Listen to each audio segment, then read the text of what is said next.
Gracias a la Universidad de Guadalajara por la oportunidad de estar en este recinto tan importante de esta institución y de nuestro estado.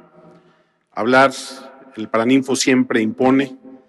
Estar ante la comunidad universitaria siempre será para mí un gran honor. Por ello agradezco la invitación a este caluroso coloquio de invierno y más agradezco que hoy se discuta un tema que hemos puesto sobre la mesa y que me parece marcará en muchos sentidos el futuro de nuestro Estado y creo que también en muchos sentidos el futuro de la nación. Hoy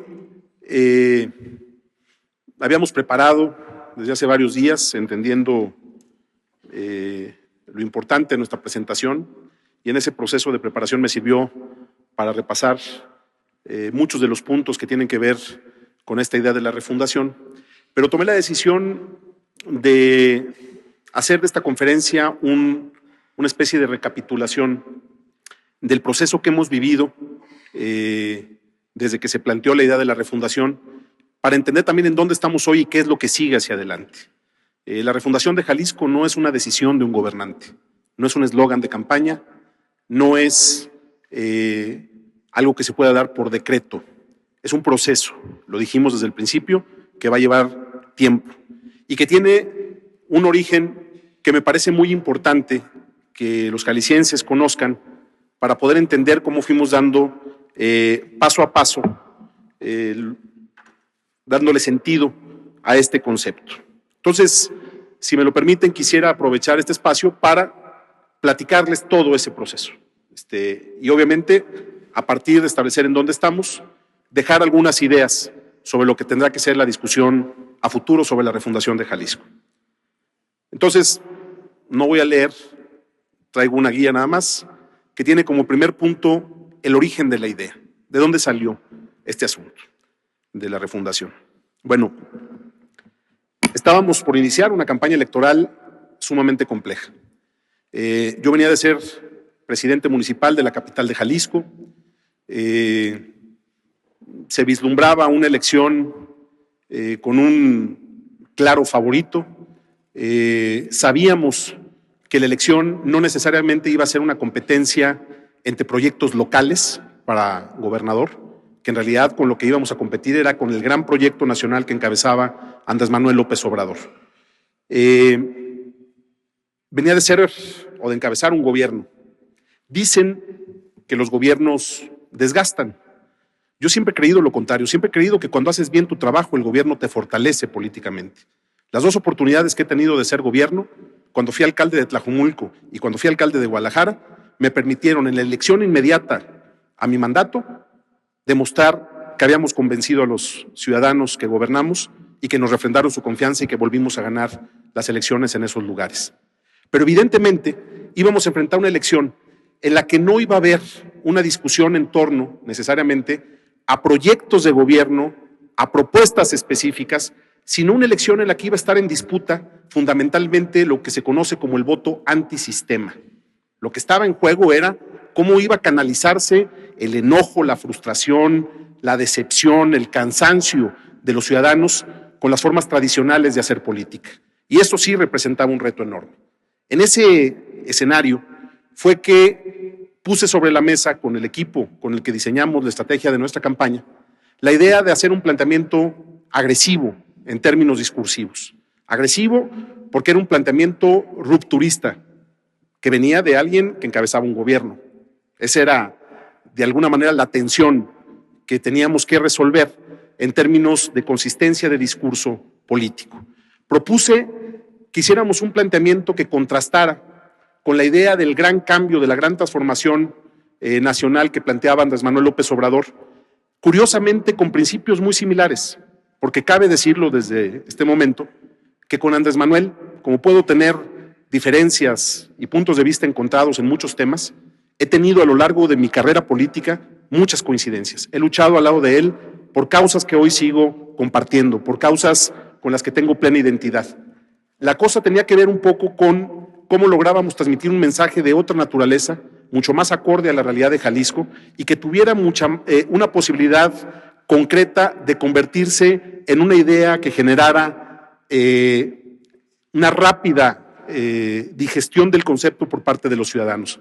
Porque al final de cuentas, pues Andrés Manuel era el luchador social que venía de 2 campañas presidenciales y nosotros teníamos que construir un concepto en circunstancias muy diferentes. Puse sobre la mesa la idea de la refundación y generó al interior del equipo mucho debate. Había quien decía que era un concepto demasiado sobrado, que iba a sonar soberbio, que quisiéramos refundar Jalisco. ¿Qué significaba eso? ¿Cómo lo iba a entender la gente?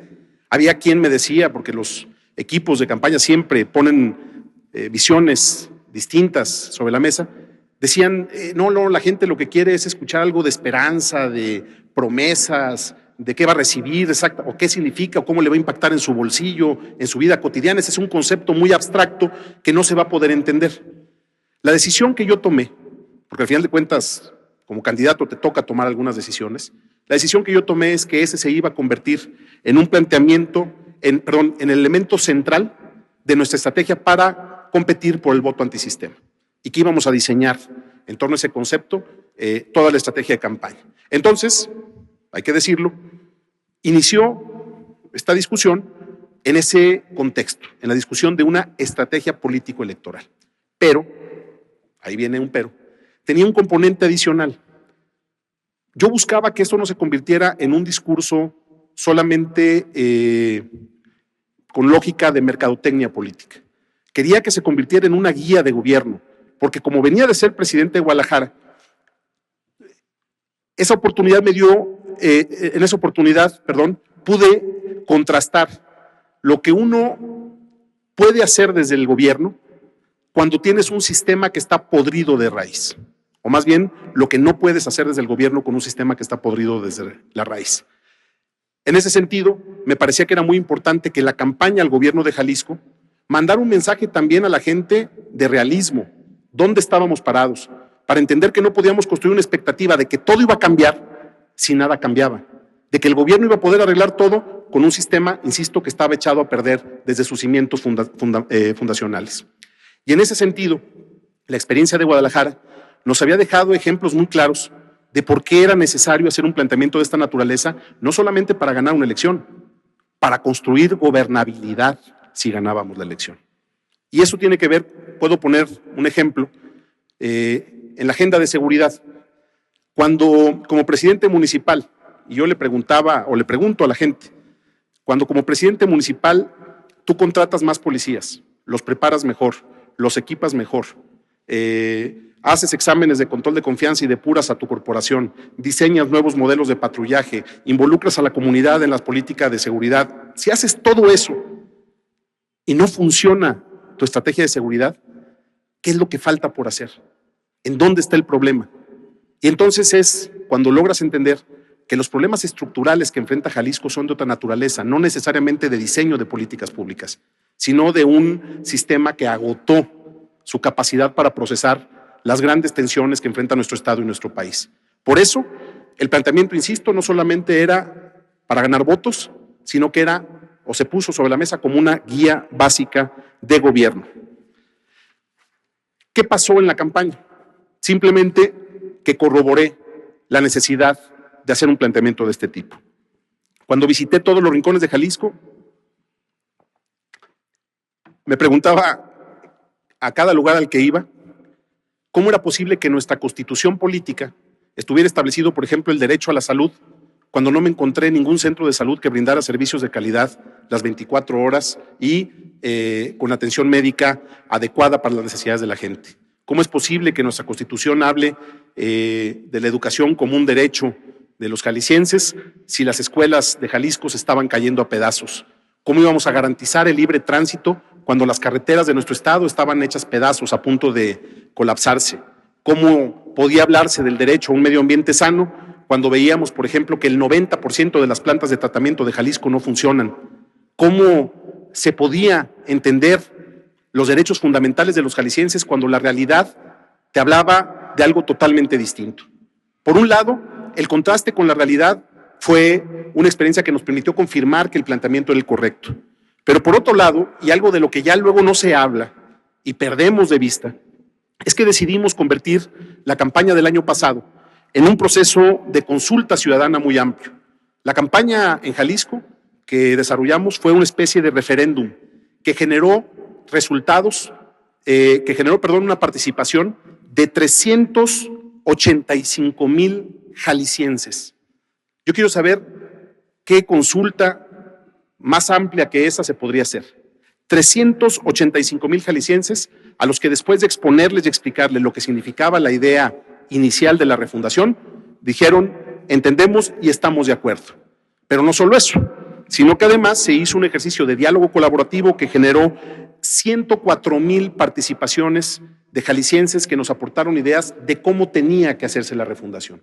Entonces, la campaña sirvió para corroborar nuestra idea, pero adicionalmente para generar un proceso de consulta ciudadana muy amplio y muy sólido.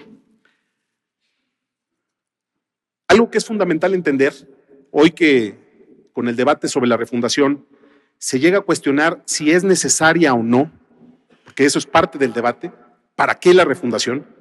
Hay que empezar, ahora sí, hay que empezar por el principio. Vamos a empujar la agenda de la refundación, primero que nada, porque fue mi compromiso principal con los jaliscienses, y los jaliscienses decidieron con su voto que un servidor encabezara el proyecto de gobierno en este estado. Esa es la primera razón, pero es una razón de peso.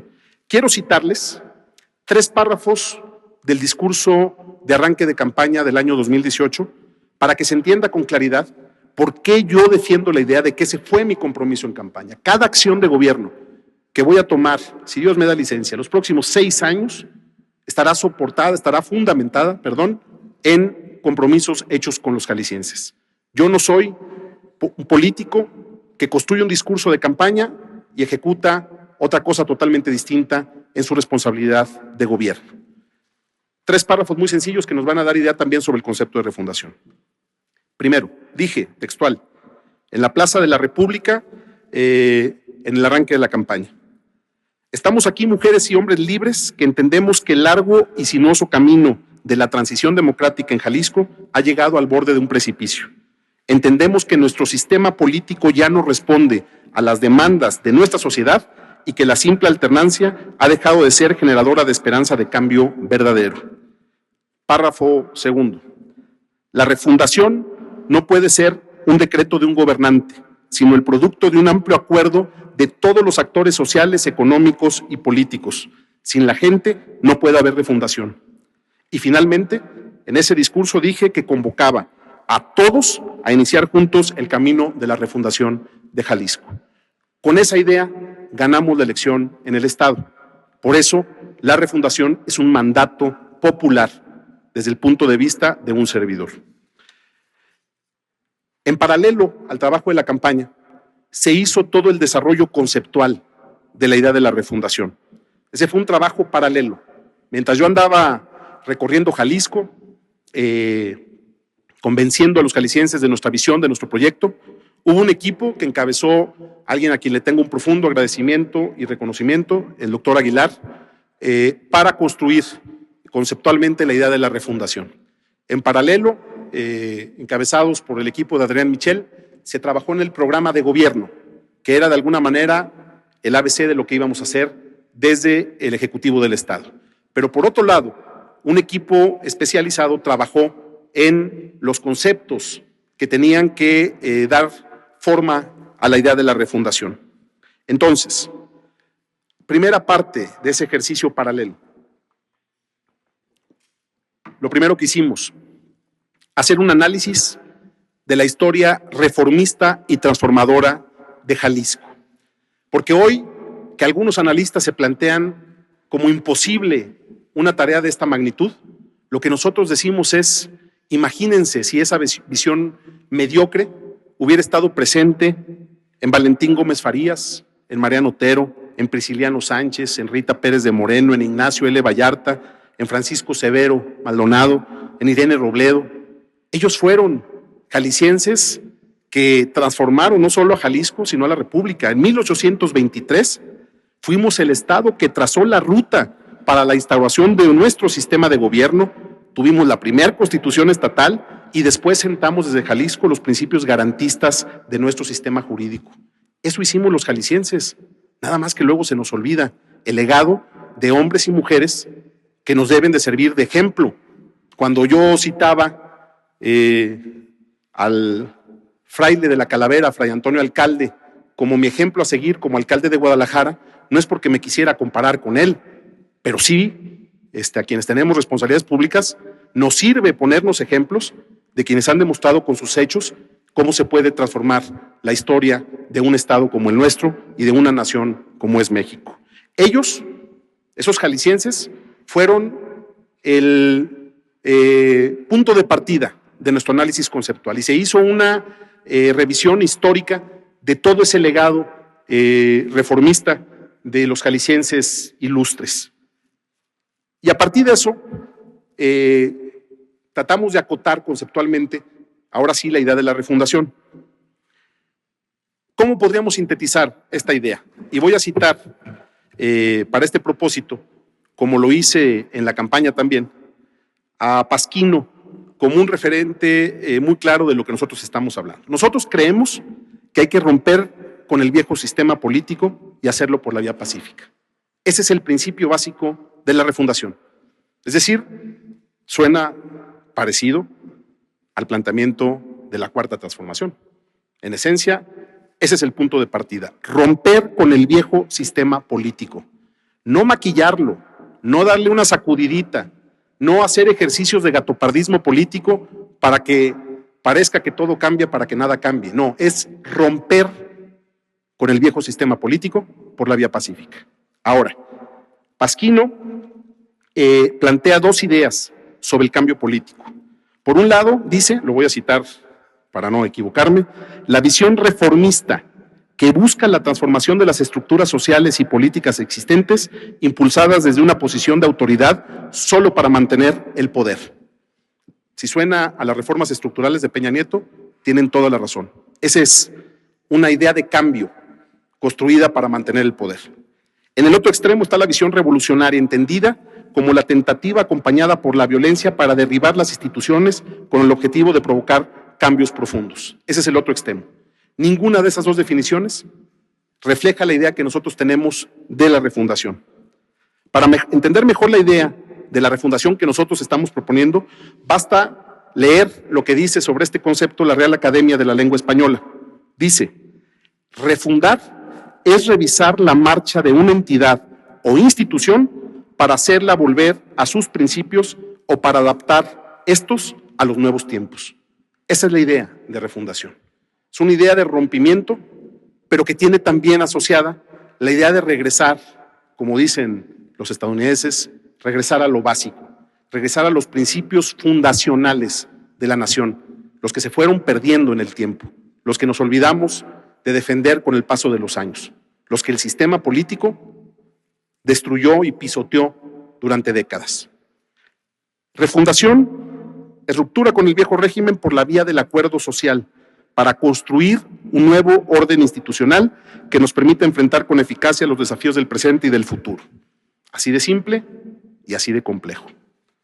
Ahora bien, ¿cómo lograrlo?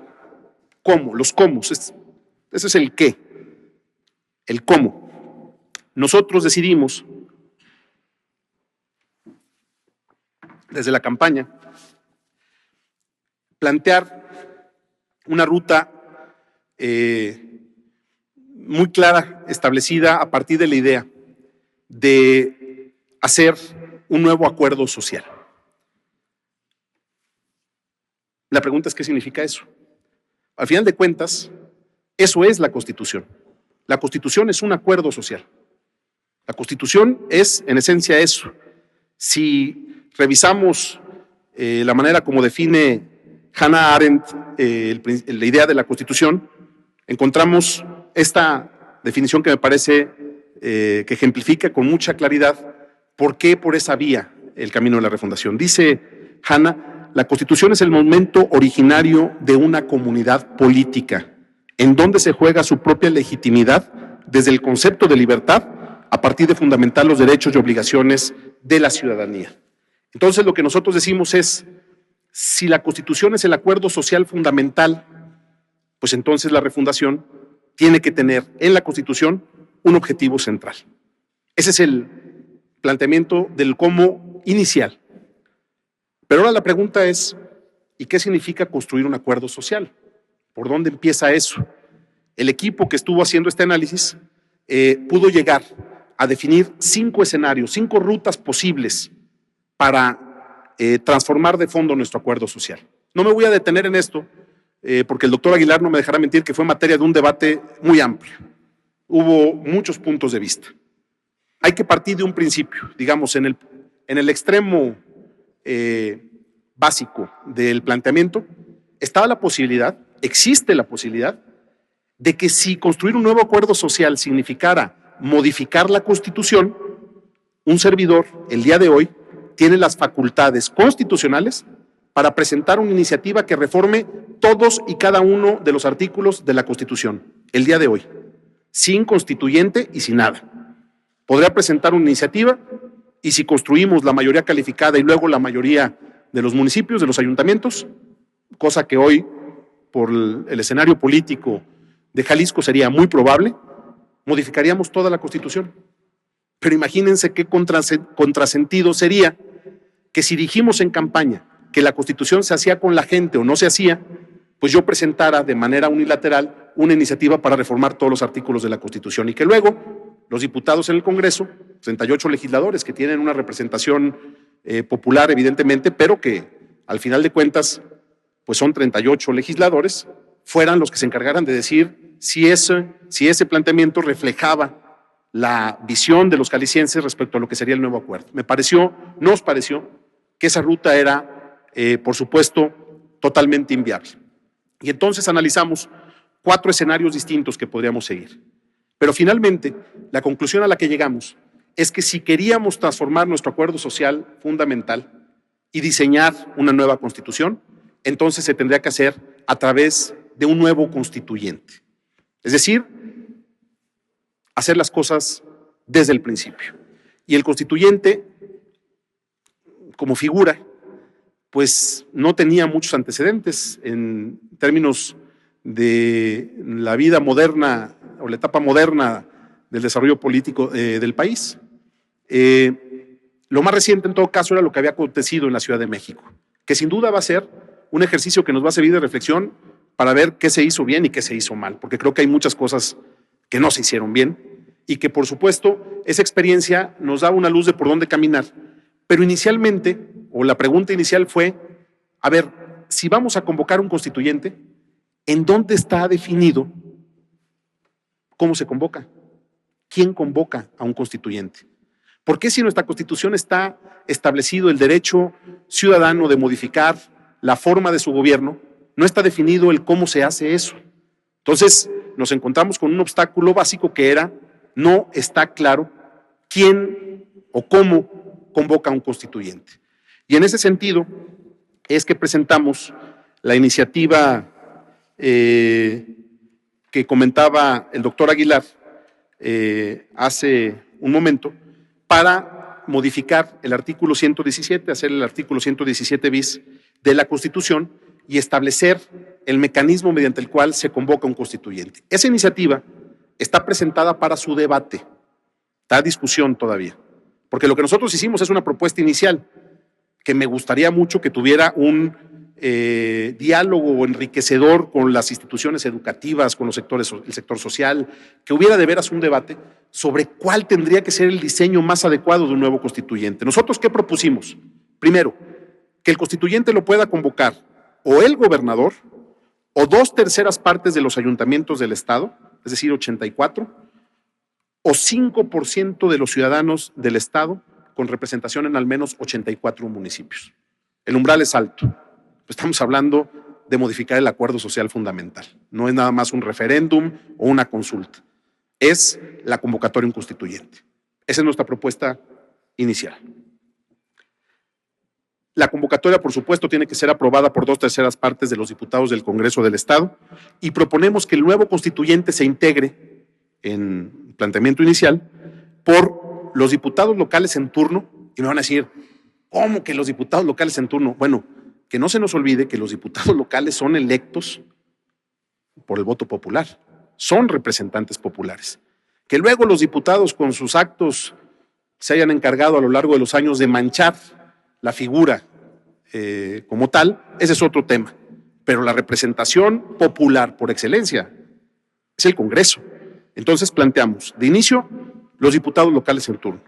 Planteamos que estén los diputados federales en turno, los senadores por Jalisco en turno, 5 representantes del Poder Ejecutivo, 5 representantes del Poder Judicial y 2 representantes por cada uno de los distritos electorales electos por la ciudadanía mediante elecciones libres y auténticas.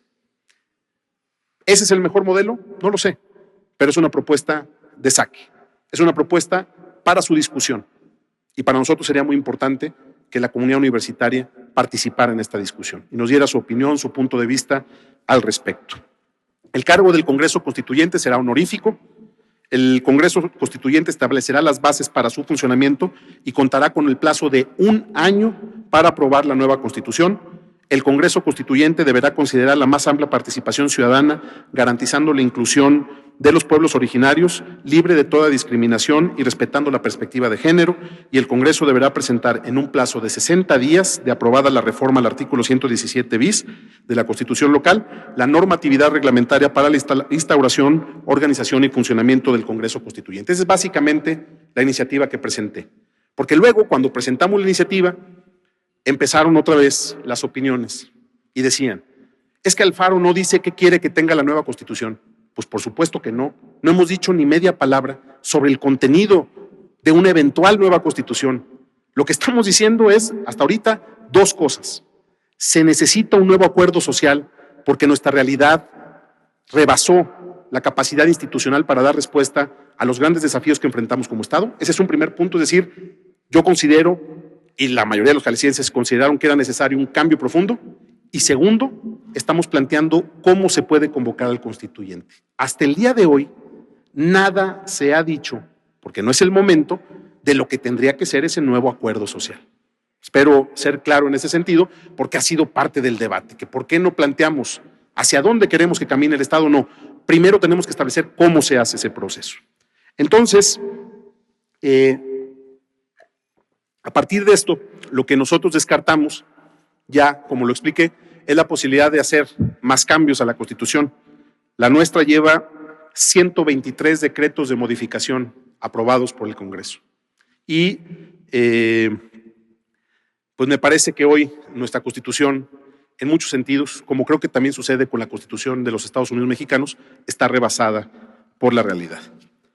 Entonces, bajo esta lógica, nosotros dijimos, tenemos claro el qué, ya tenemos un planteamiento del cómo, tenemos que ver, mientras ese proceso se da, por dónde inicia el proceso de refundación. Y dijimos desde campaña, la refundación de Jalisco, la refundación del Estado de Jalisco, inicia por la refundación de su gobierno. Hay que entender esas 2 categorías conceptuales. La refundación como concepto general del nuevo orden institucional y el nuevo acuerdo social, esa es la refundación de Jalisco. La refundación del gobierno es el paso previo a ese proceso refundacional. Y la refundación del gobierno tiene que ver, primero, con el rediseño institucional que estamos a punto de terminar. El propósito que nos hicimos fue, en los primeros 3 meses del gobierno vamos a terminar la reorganización institucional, y si mal no recuerdo, hoy es 6, ¿sí? ¿Hoy es 6? Hoy vence el plazo. Bueno, mañana presentamos la iniciativa, por cierto, para hacer algunos ajustes en algunas áreas del gobierno que, después de un amplio debate, hemos decidido hacer algunos ajustes. Nos pusimos 3 meses para el rediseño institucional. Segundo, presentar un programa de trabajo muy claro de hacia dónde va a caminar Jalisco en esta etapa previa al inicio de del proceso formal de refundación. Es decir, mientras se convoca el nuevo constituyente, el gobierno tiene que dar resultados. No vamos a esperar a que se haga una nueva constitución para cumplir los compromisos que hicimos con los jaliscienses. Eso es muy importante entenderlo. El proceso de refundación del gobierno incluyó la reorganización institucional para poder trabajar en 4 grandes áreas: en el gabinete económico, el gabinete social, el gabinete de Estado de Derecho y Seguridad y el gabinete territorial. Y nos propusimos una agenda muy concreta de trabajo, que no quiero aquí plantear de manera exhaustiva, no sé cómo voy de tiempo o cuánto me quede. ¿Ustedes me dicen? Bueno, Diría 3 o 4 grandes ideas para terminar mi presentación. En la agenda del gobierno del Estado. Primero, decidimos establecer, como lo hice al frente del gobierno de Guadalajara, símbolos de identidad para mandar un mensaje claro de qué representa este gobierno.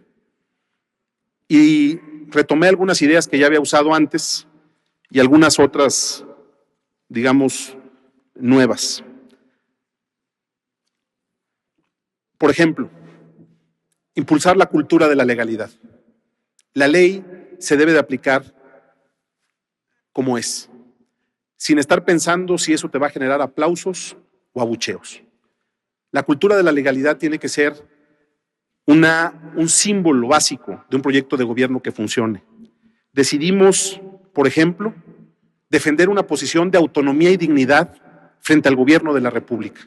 No de pleito, como algunos han querido ver.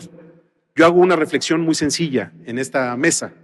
¿Qué hubieran esperado los jaliscienses del gobernador de Jalisco cuando, por una decisión del gobierno federal, se quiere violentar la decisión de los jaliscienses de haber electo por su voto al gobernador del estado e imponer figuras jurídicas que buscaban opacar a los gobernadores? ¿Qué debía de haber hecho yo? ¿Quedarme callado?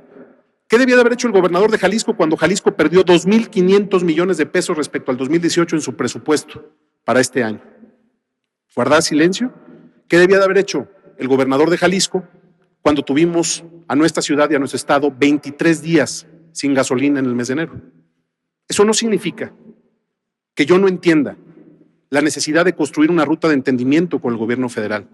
Tan es así que hace unos días, con el presidente de México, pudimos encontrar los primeros pasos para resolver los problemas que hoy Jalisco enfrenta. Pero la verdad es que sigo convencido que el gobierno de Jalisco tiene que tener una posición firme ante la federación, no de confrontación. En lo personal, tengo muchas coincidencias con lo que hace el presidente de la República. Y hay otras cosas en las que no coincido. Y me parece que esa definición y esa idea básica de que no vamos a hacer un gobierno con la cabeza agachada es algo que le va a servir a la larga a Jalisco. Porque ahora cuando los analistas dicen es que Alfaro corrigió y entonces ya consiguió que el presidente apoye la línea 3, todo el proceso es parte de un planteamiento desde el inicio hasta el momento en el que cambian las cosas. Si yo no hubiera levantado la voz, si yo no fuera hoy un gobernador que tiene un peso específico en la agenda pública de este país, hubiera sido muy difícil construir los acuerdos para resolver los problemas que hoy estamos cerca de encontrar una solución. Y tengo que reconocer públicamente que esa voluntad y esa disposición la puso también el presidente de México en la mesa. Por eso tiene mi reconocimiento y tendrá mi apoyo siempre en su propósito de transformar de fondo a este país. Pero tendrá también de mi parte, cuando sea necesario, una voz que defienda los intereses de Jalisco, y eso tiene que ver con la identidad que queremos construir para este gobierno. Por supuesto, no son temas que necesariamente abonen a la popularidad. Arrancar un gobierno impulsando la cultura de la legalidad, asumiendo posiciones de dignidad y a veces, pues en momentos tan difíciles como fue la crisis de la gasolina, pues de firmeza, aún teniendo muy poco margen de maniobra, no necesariamente es la mejor manera de ganarte los aplausos. Cuando inicié el gobierno de Guadalajara, tuve durante 6 meses tomada la presidencia municipal con manifestaciones de todo tipo, porque decidimos impulsar una cultura de la legalidad y porque decidimos tomar por los cuernos asuntos que parecían imposibles de resolver. 3 años después, el juicio de la ciudadanía fue que hicimos lo correcto, pero me tuve que chutar un año de abucheos, de que me enseñaban encuestas que íbamos muy mal, de que decían que era el peor gobierno de la historia, porque al final de cuentas, gobernar implica tomar decisiones difíciles. No se puede gobernar pensando en el corto plazo. Y el diseño del gobierno que hemos hecho para Jalisco tiene que ver con el mismo principio. Hoy estamos tomando decisiones, algunas de ellas difíciles, para poder darle viabilidad a nuestro proyecto en el largo plazo. Y por eso, a partir de esta lógica, podemos ahora sí ya definir los cuándo. Ya platiqué del qué, platiqué del cómo, de la refundación, y cuándo. Bueno, lo que yo he planteado es que el proceso mediante el cual vamos a poder consolidar una idea de gobierno en la que creo, que me faltó esbozar algunas ideas ya más concretas, lo diría rápidamente. ¿Qué estamos esperando que podamos hacer en estos primeros 3 años de gobierno, que es el horizonte que yo me puse para poder iniciar la siguiente etapa? No es muy complejo el planteamiento, de hecho yo diría es bastante simple. Es que el gobierno empiece a resolver los temas básicos de la agenda pública. Que Jalisco sea capaz de impulsar, primero que nada, una auténtica reforma educativa. En medio de este gran debate sobre el futuro de la educación en México, Jalisco tiene que ser un ejemplo para la nación. Y en ese sentido, nuestro planteamiento que ya presentamos hace 15 días, que tuvo, por cierto, el respaldo de los maestros, tiene diferencias con la manera como se está planteando el tema desde la Federación. Sí, es cierto. Yo creo, por ejemplo, que es un grave error y sería un grave retroceso plantear que la construcción de una agenda de entendimiento con los maestros se tenga que construir a partir del principio de que no va a haber evaluación para los maestros. Eso es un grave error. Se tiene que evaluar a los maestros, no perseguirlos, no convertirlos en los malos del cuento. Evaluarlos, pero previamente capacitarlos. Evaluarlos para que puedan mejorar su desempeño, no evaluarlos para correrlos. Eso sí hay que cambiarlo. Pero imagínense si el tema de la evaluación deja de estar presente en una reforma educativa. Creo que la reforma educativa que verdaderamente le puede servir a Jalisco es la que logre renovar toda la infraestructura educativa de nuestro estado en 6 años, que no vuelva a haber escuelas que no tienen baños, que no tienen una sombra para los niños, para sus actividades físicas o cívicas, que todas las escuelas estén equipadas, que todas las escuelas tengan conectividad a Internet. Hoy, en este que decimos que es el estado capital de la innovación, el 80% de las poblaciones de Jalisco no tienen acceso a Internet. Esa es la realidad de nuestro estado. Y no hemos reparado en lo que implica eso para la política educativa, pero también para la política de salud, por ejemplo, o para la agenda de seguridad. Entonces, la agenda de educación es una de los elementos o de las piedras angulares del esfuerzo que vamos a hacer en los primeros 3 años. Por supuesto, el tema de salud, que parte de varios principios. Uno básico, poder garantizar atención médica las 24 horas en todos los rincones de Jalisco con atención de calidad y con medicamentos suficientes. Suena a todo dar. Si estuviera en campaña sería perfecto el discurso, nomás que ya soy gobernador, ahora lo tengo que hacer. Ya traemos una ruta clara de cómo lo vamos a ir haciendo sin tener varita mágica ni posibilidad alguna de hacerlo de inmediato o en el primer año. Será un proceso que nos va a llevar tiempo. Resolver el problema de la conectividad en nuestro estado, me refiero a la renovación de la red carretera de Jalisco y, por supuesto, a la conectividad en términos de Internet. Vamos a convertirnos en el primer gobierno de un estado que hace un tendido de fibra óptica propia, porque mientras para las grandes empresas llevar Internet a las comunidades más pobres no es negocio, el gobierno del estado va a hacer un tendido de fibra óptica propia y entonces vamos a ver si las empresas ahora sí no le entran a la idea de verdaderamente mantener conectado a nuestro estado. Conectividad, la agenda medioambiental en un espectro muy amplio de temas, calidad del aire, ya presentamos el proyecto completo hace unos días, calidad del agua, la gestión integral del agua. No voy a terminar mi gobierno si no dejamos la ruta trazada para sanear el río más contaminado de México. Mi compromiso es muy claro. Vamos a arreglar el problema del río Santiago.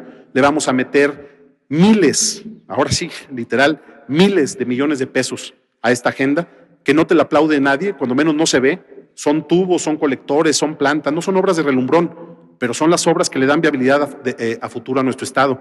La agenda, por supuesto, en materia de movilidad y transporte público.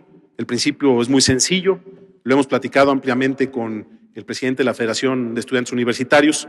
Nosotros lo que creemos es que mientras el transporte público se siga viendo como un negocio y no como un servicio, no hay solución posible. Mientras el gobernador del estado tenga negocios de camiones y de taxis, no hay solución posible. Como no tengo interés alguno, y como sé que se debe ser un servicio público, hemos iniciado ya el proceso para arreglar de fondo el problema. Y el arreglarlo de fondo no significa tener camiones pintados de rojo muy bonitos y relucientes. Significa reordenar las rutas, implementar un sistema de prepago que nos permite aterrizar subsidios focalizados de manera efectiva, y significa poder establecer un mecanismo de ajuste tarifario que no sea materia de chantaje político, que tenga un componente social y que está asociado fundamentalmente a la evaluación de la calidad del servicio de transporte. Ese es el nuevo modelo y esa es una de las agendas centrales de nuestra propuesta de gobierno. Y por supuesto el tema de la seguridad, cómo recuperar la paz y la tranquilidad en un estado que durante muchos años estuvo secuestrado por intereses verdaderamente inmorales que hicieron que el crimen organizado, que la delincuencia se infiltrara no en las policías, no en los ministerios públicos, no en los jueces nada más, que se infiltrara en todo el sistema de gobierno, que se infiltrara hasta los más altos niveles. Esa es la realidad de nuestro Estado. Y esa es la realidad que tenemos que cambiar entre todos. Insisto, no hay soluciones mágicas, pero vamos a meter todo nuestro empeño y nuestro esfuerzo para resolver esta que es sin duda la agenda más compleja que tenemos enfrente. Por supuesto, la política social, el desafío de reducir la brecha entre quienes tienen todo y quienes no tienen nada, es un compromiso que vamos a compartir con el gobierno de la República. En eso tenemos plenas coincidencias. Al presidente Andrés Manuel le tocará hacer una parte del tema. Ya decidimos no duplicar esfuerzos. Si él está apoyando a los adultos mayores con el subsidio directo, nosotros haremos tareas complementarias para darles a los adultos mayores acceso a una capacitación para el empleo, a poder tener acceso a o contacto con los avances tecnológicos. Vamos a desarrollar un programa de atención comunitaria muy intenso para ellos, es decir, vamos a diseñar con el gobierno federal mecanismos complementarios para hacer que la política de asistencia social dé buenos resultados. Vamos a tener una agenda muy amplia en materia cultural, tenemos una ruta trazada en materia de desarrollo económico, la agenda económica es central. Jalisco tiene que ver hacia el futuro, tiene que ser capaz de transitar de ser un estado con un vocacionamiento muy sólido en la industria electrónica a convertirse en un estado que sea capaz de dar el siguiente paso a la industria de la innovación, para poder verdaderamente tener bases sobre las cuales seguir creciendo. Mi propósito en materia económica es que Jalisco quede blindado ante cualquier eventualidad, ante cualquier reforma laboral, ante cualquier escenario económico. Jalisco tiene que tener bases sólidas para seguir creciendo. Me da mucho orgullo poder decir que en el primer mes de este año pudimos lograr, a pesar de que fue el mes en que Jalisco estuvo sin gasolina, logramos ser el estado que más empleos generó en todo México y rompimos nuestro récord histórico como estado en generación de empleos. Hoy, la agenda económica tiene que ser vista con una lógica distinta. A mí me da vergüenza, lo digo en serio, el poder escuchar a quienes dicen que Jalisco es el gigante agroalimentario de México cuando el campo está sumido en la más profunda pobreza. No puede haber un desarrollo agropecuario que no tenga un desarrollo agropecuario real, que no lleve implícito como base fundamental el principio de la justicia social. Vamos a hacer que el campo sea productivo. Yo no creo, insisto, puedo tener diferencias en conceptos con los que plantea el presidente de México. Yo no creo en los precios de garantía como una solución. Creo que esa idea va a generar otro tipo de efectos nocivos. Se lo dije a él, lo he hablado personalmente y cuando menos en el tema de la leche que se va a presentar el día sábado, acordamos que lo que vamos a tratar es construir una idea de lo que podría llamarse precios de justicia, es decir, que los industriales compren la leche a los productores a un precio justo, que cubra sus costos de producción, pero el precio que se va a anunciar no es un precio de garantía, es un precio nada más al cual Liconza va a comprar la leche al 11% nada más de los productores de Jalisco. Entonces, temas como estos, en los que podemos encontrar un punto de equilibrio, si el presidente trae esa política con Liconza, pues nosotros vamos a trabajar en los temas de sanidad, de inocuidad, de calidad, para poder hacer que los productores de leche en Jalisco sean más competitivos y puedan vender su producto a un mejor precio. Tenemos que entender que no hay posibilidades de que este estado salga adelante si no es generando inversión y empleo suficiente. Esa tiene que ser la gran apuesta y que obviamente este proceso de crecimiento pueda también generar equilibrios territoriales básicos. No es posible que la ciudad de Guadalajara siga creciendo al ritmo que crecemos en términos económicos, cuando en otros lados, en la zona norte de Jalisco, en muchas regiones del sur del estado, lo que tenemos son desiertos económicos totales, comunidades completas que de lo único de lo que viven es de las remesas de dinero en Estados Unidos, que por cierto ese es otro gran tema. En fin, esa es una idea general de lo que es la agenda de gobierno para esta transición y decía los tiempos, y con esto termino. Creemos que la elección del 2021 puede ser la elección también del constituyente de Jalisco. Creemos que puede ser a la mitad del gobierno que se pueda hacer una gran convocatoria para renovar el acuerdo social fundamental de nuestro Estado. Vamos a tener que definirlo en los próximos meses. No es una decisión para hoy. Tendrá que ser parte del debate que se dé en el seno del Congreso del Estado. Pero quiero decirlo también con claridad. No podemos plantear un proceso de refundación que no incluya la renovación completa de los poderes públicos de Jalisco. Porque hemos escuchado a muchos gobernantes, porque al final de cuentas en esto no hay nada nuevo, todo se ha dicho, todo se ha hecho, y tenemos que aprender lecciones de lo que no ha funcionado en el pasado. Yo no pienso pasar a la historia como un gobernante que hizo una constitución y renovó los poderes públicos para quedárselos él. Yo estoy listo para asumir la responsabilidad, y lo digo con plena conciencia, para ser un gobernador de transición. Y si es necesario, ni siquiera culminar el periodo de 6 años. Hacer la transición para que Jalisco tenga un nuevo pacto social y que se vayan todos. Tenemos que limpiar el Poder Judicial. Tenemos que limpiar a las instituciones públicas. Tenemos que hacer limpieza profunda. Insisto, no limpieza cosmética, limpieza profunda. Nueva vida pública en Jalisco. Esa es la idea de la refundación y ese es el compromiso en el cual yo estoy trabajando. Ese proceso lleva tiempo, insisto, no es un decreto, no puede ser un decreto, va a tener muchas resistencias. Cada cosa que cambiamos, así de chiquita, genera reacciones y notas en los medios, ya saben la historia. Estamos listos para enfrentar esa idea. Afortunadamente, no tengo en mi propósito volver a competir una elección, no está en mis propósitos hacer dinero y hacer negocios en el gobierno, no está en mis propósitos acumular poder. Prefiero hacer un esfuerzo para seguir con el respeto de los jaliscienses. Y si se puede, ganarme junto con muchos de ustedes un lugar en la historia. Muchísimas gracias por recibirme y un honor estar aquí.